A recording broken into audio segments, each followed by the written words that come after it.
Alright, so we're back on the Magnavox Super X-Ray TV.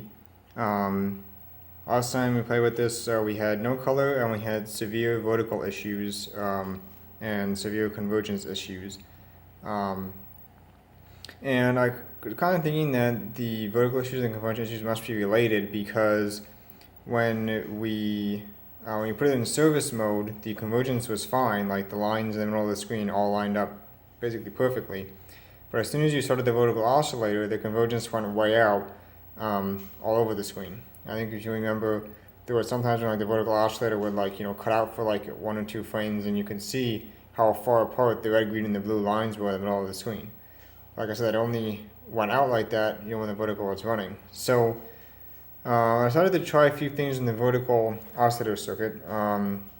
There's the vertical output tube, and this is the vertical oscillator transistor here. First thing I guessed was maybe that this wasn't, this is a thermistor here. I was guessing that maybe this wasn't, dropping low enough in value when it was hot. That was staying too high in resistance. So I jumpered that out, but that really had no effect. Really make any difference. So the second thing I tried was I changed the vertical output tube. And after doing that, we now have decent vertical and decent convergence. You can see it's out a little bit up here. And you see, it's black and white picture. Before you could visibly see the red, green, and the blue split all the way across the screen.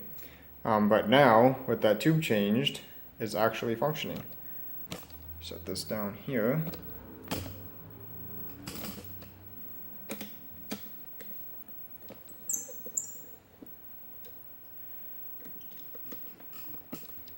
So I think that was the root cause of one of the issues. Oh no, I still have to play with this a little bit. I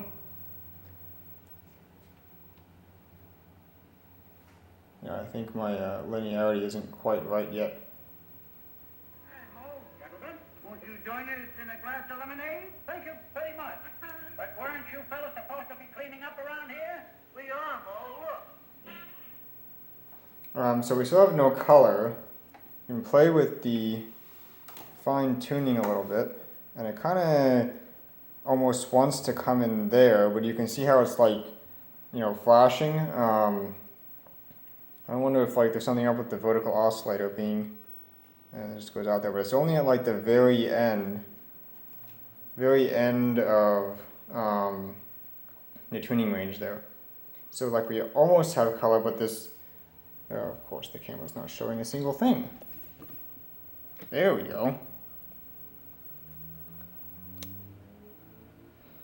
So you can kind of see how it's trying to do color, but it's just kind of flashing with the red and the green lines all the way across the screen. So I'm wondering, if maybe the color oscillator is out of sync or something. It's kind of a cool effect, actually. Cooler if the camera would actually show it. Just wants to show a single line across the middle of the screen. There should be an adjustment, I think, for the color oscillator. If I can tweak that. I wonder where that would be. Let me check the card here on the back. Oh, there's an adjustment for color killer. I wonder if that's out of adjustment. Let me turn that first. So color killer, and the point of color killer is that when you have a black and white picture, it turns off the color processing so that you don't get any weird interference, because with a black and white picture there is no color information. So the color circuits might get kind of confused in that situation. So just to cut out any weird effects that might happen from that, the color killer is supposed to detect when there's no color information and cut out the color circuits for a black and white picture. So let's see if we turn that. Yeah, see? So now it thinks there's no color information. Now it thinks there is color information. No, it didn't really have a side effect. Didn't really expect it to. That might affect it, because right now we're on at the very edge of the tuning band, so maybe that's why we don't have color for the rest of the fine tuning range, because the color is out of adjustment. But this flashing colors thing, I think, is the color oscillator. out of sync. Let me see if I can find out where that adjustment is and hopefully adjust it. You can see up here is the color circuit. You can see there's the 3.5 megacycle oscillator, that's the color oscillator. There's the crystal to keep it in sync at that frequency. This crystal could be bad too. And then there's this. This is the coil I'm talking about, the 3.58 megacycle peaking coil. So the way I understand it is, even though this is like a crystal controlled oscillator, you can still fudge it a little bit by adjusting the peaking on this coil. I don't know exactly why. You think that with the crystal here, like that would lock it in solid and you wouldn't need any adjustment, but that's the way they have it, and that's pretty standard design from what I understand. So this is what we're looking for, and I think that I found it, unfortunately, around to the back side here. Oh, and I just rocked my tripod into the thing. Okay. So you can see, well, you can't see because I'm showing it. So you can see that blue coil. That's not it. That's in the convergence section. If you look down, there's a coil right there. That I think is, I didn't show it on the schematic, but it was right next to it, is the burst transformer. You can see the crystal can right there, that oval metal can under the yoke. And if you look all the way over underneath the yoke, which we lost focus now, come on. That all the way down in there, that can, I think is that 3.5 megacycle color oscillator can. How you are supposed to adjust that with the TV running, I have no clue. Because if you look, it's directly underneath the yoke, right under this metal frame here. So I don't see how you can get your hand in there without getting burned by 8 vacuum tubes simultaneously to adjust that while the thing is running. If you look at the other side, it's even worse. You have to kind of like shove your hand over top of that tube down there. I'll even show what that is. This one here is the vertical, which I changed. That one back there, I actually don't know what that one is. I'll have to look at the schematic. That's a multi-section tube. Anyway, I am not sure how you're supposed to get in there and adjust that while the TV is running. And if you even if you move, like unbolt this chassis from the front frame, this only comes back a certain amount. I don't know, there's only so much play in the wires, so I really am not sure what the intended way to work on this thing is. It looks like a big cabinet when you have it, but the way that they've designed it, everything is pretty tight. And like, even look at these ones right here. Like, how can you get a tool in to adjust those when it's right up against the yoke like that? Like, you've only got, that one's a little bit better, but you'd have to have some kind of angle to it. Like, usually the tools used for adjusting those are like those real long, the long stick tool that go in there. But you can't get that in there with the yoke there. It's just not going to fit. So I don't know what the intended, how they intend you to work on this. I really don't. Like I said, you don't get that much play even if you take this phone off, because I have taken that off at one point when I was checking for something. So I'll just see if I can figure out a way to get down in there and adjust that, but this is not particularly an easy TV to work on. Especially, like, just find it odd the way that they design some of this stuff. But anyway, I'll have to see if I can figure out a way to get down underneath the neck and the yoke assembly, see if I can adjust that color coil and see if that gets us some color. Alright, so it turns out you can get it from the bottom. Luckily there's only one core in that coil, so you can get it from either side, so I was able to just twirl it a little bit from the bottom, twirl the fine tuning a little bit, and we finally have color now. So that's good. I have to check those other coils. I wonder if those are a single core or a dual core, because if they're dual core, you have no idea how you ever get to the top core. Unless they have different size adjustment things maybe, but anyway, since you're working, it might need an alignment.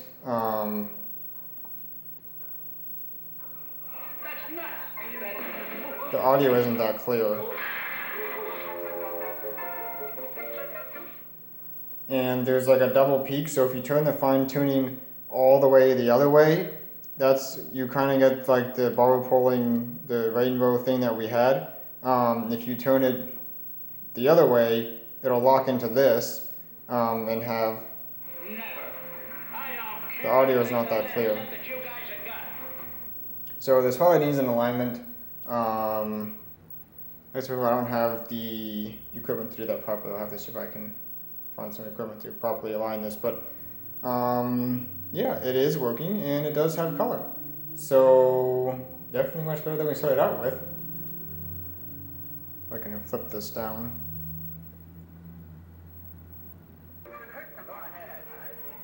Anyway, so we have color. And turn it up, turn it down. Even with the color down, I don't know if it's showing up, but there's some kind of green line like right across there. I don't know what's up with that. If you change the channel, see, it doesn't seem to be there on the snow channels, but it does seem to be there when we got a picture, so that's interesting. Quite sure what's up with that. I don't know if I got a copyright strike. When you turn the color up, it almost like comes with a red line right across there too, so that's kind of interesting. Do tint. So right there is okay. Convergence is out at the top. You can see the sky is red there.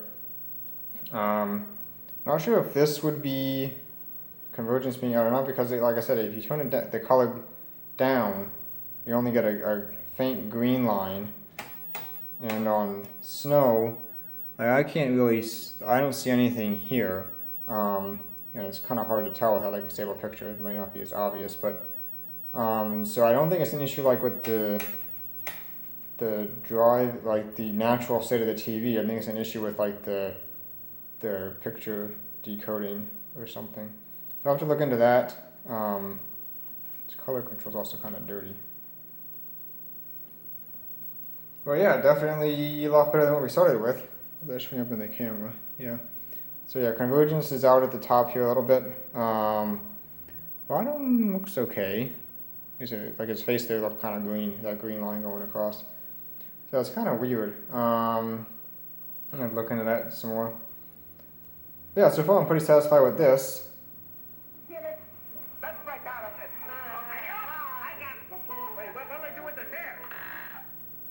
So I gotta do this.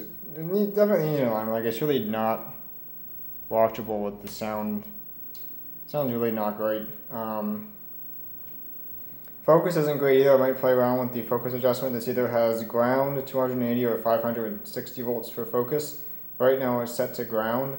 Because I was playing around with the high voltage adjust too. So the high voltage probably isn't exactly where it was last time this thing was serviced or left the factory or whatever. So the focus adjustment may no longer be the ideal, given that I was playing around with that. So I play around with that a little bit.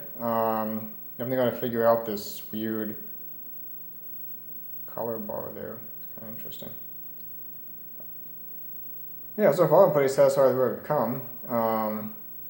CRT seems fine. Like I said, I don't think this is an issue with the CRT. But yeah.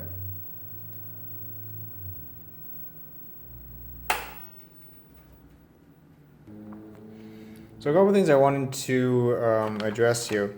So about the vertical circuit I was complaining about last time, I was complaining about how they run the B plus for the horizontal section through the vertical output transformer, and then have a potentiometer across one of the coils there, and that's your vertical centering. Let's see right here. And the center tap of that goes down and into the vertical out, the yoke there, the vertical coils in the yoke. And then this wire here, which goes to the low side of that control, or well, it's the high side, one side of that control, and this coil here, and this coil is the other side of that. So, and then somewhere here we've got, yeah, we got 280 volts in here, it looks like. Guessing right into there. So 280 volts goes up to this coil, and also into this control. And I looked up a RCA schematic to see how they did, and they did it the same way actually. So this design is not as good as I thought it was. And reading the description of the RCA, because this has no description, it's just the schematic and that's all you get, they were saying that these two coils of the transformer are identical. So that's an important piece to know when looking at this circuit, because basically it means that the voltage across each of these coils will be equal. So basically the center point here of those two coils, like that's the center of voltage too. So like if you got 280 volts here, and whatever you got here, this side goes to the horizontal output. What does it say? 158, something around there. So you got 280 going into the coil, and that 158 coming out of the coil. That means that the center of the coils, so this is coming out. So between here and here would be like 280 to 158. So that's what, 130 volt drop. So the center point of these two coils would be exactly half that. And then the same idea for this resistor, or this variable resistor here, this potentiometer. This is connected across those two coils. So the voltage drop across this potentiometer and across the series of those two coils is the same. So the idea being that when this potentiometer is in the center of this potentiometer and this point, the center of those two coils, is at the same voltage. So by adjusting this potentiometer, you can raise this point above the center tap or below the center tap in voltage. And because one side of the yoke goes to the center tap of that potentiometer and the other side of the yoke goes to the center tap of those two coils, by varying this, you can cause a DC current through the coils to cause the centering, or to adjust the centering. Showing the right thing here. So when this is in the center, this point connected to this side of the yoke and this point connected to this side of the yoke are the same potential. And then when you adjust this, you can make it higher. So if this goes up in voltage, then DC current is going to flow through the yoke that way. Or if you adjust this lower, DC current is going to flow through the yoke this way. And that DC current is what adjusts the centering, because that creates like a permanent or a stable, constant magnetic field, which always like offsets the beam by a certain amount. And also we adjust the centering. So the key that I was missing when looking at this the first time is that these two coils are identical. So that explains that circuit. Now back over to the vertical output circuit, which I still think is weird because this is completely different from the way that RCA did theirs. This tube is a pentode diode. I'm not sure if you can really see it, but right down there, so you see that hook thing is the cathode, and then right next to it there's kind of like a little tab there. That's the diode plate. And if we look at the tube, you can see this section down here is the pentode section, and then this whole thing up here is a diode section. So that's quite a large diode. Definitely designed to take some current through that. So what the intended purpose of this tube was, pentode diode, I have no idea. The only thing that I can think of that they're using it for is that by having the diode here, the pulses from the vertical oscillator going through here, the diode only allows current in one direction. Those pulses coming through onto, what is the plate of the diode? Plate of the diode connects to the suppressor grid, which goes to the control grid through resistor. So you can see here, this is the vertical oscillator. So the pulses will appear here, couple through here onto this point, and then this point has a resistor over to here, which goes up to the diode plate. So the only thing I can think is that these pulses going through here, the pulses, when they pulse, will make the diode conduct, and basically, whenever you get a pulse, it'll cause current to flow through this resistor, and maybe that's how they're developing the negative voltage there. Not 100% sure exactly how that works, but either way, I still think it's weird that they take the boost voltage and then drop it all the way down to, like right here it's supposed to be negative 9.2 volts. So the boost voltage is supposed to go from like the 550 or whatever it is down to 9.2. So still think that's kind of weird. Either way, changing the tube helped. Definitely made a difference. So, maybe the diode section in this got weak. Or the pendant section got weak. I have no idea. Maybe this type of circuit just eats these vertical output tubes. I really don't know. Either way, the lucky part is this is a 17JQ6. You can see there. And the replacement tube, which was new in the box, see there, 17JQ6, cost me 99 cents on eBay. So that's nice. It's a lucky thing this TV uses these tubes that apparently nobody else uses. I think the horizontal output tube was only like a couple dollars, and vertical output tube was only 99 cents, so, well, plus shipping, but still, so far pretty satisfied with that. Hopefully we don't need any more tubes for this. If we do, hopefully they'll be just as cheap, but anyway, that's going to be it for now. Definitely making progress, but still a few things to go yet on this, so I'm not sure if I'll continue this video or just keep this as a short one and make another part. There definitely will have to be another part later when I get the proper equivalence of alignment on this, but that's not going to be now. So all we can do now is diagnose that weird color bar thing right across the screen. So anyway, yeah, definitely satisfied with that. Much better than it was when we got it.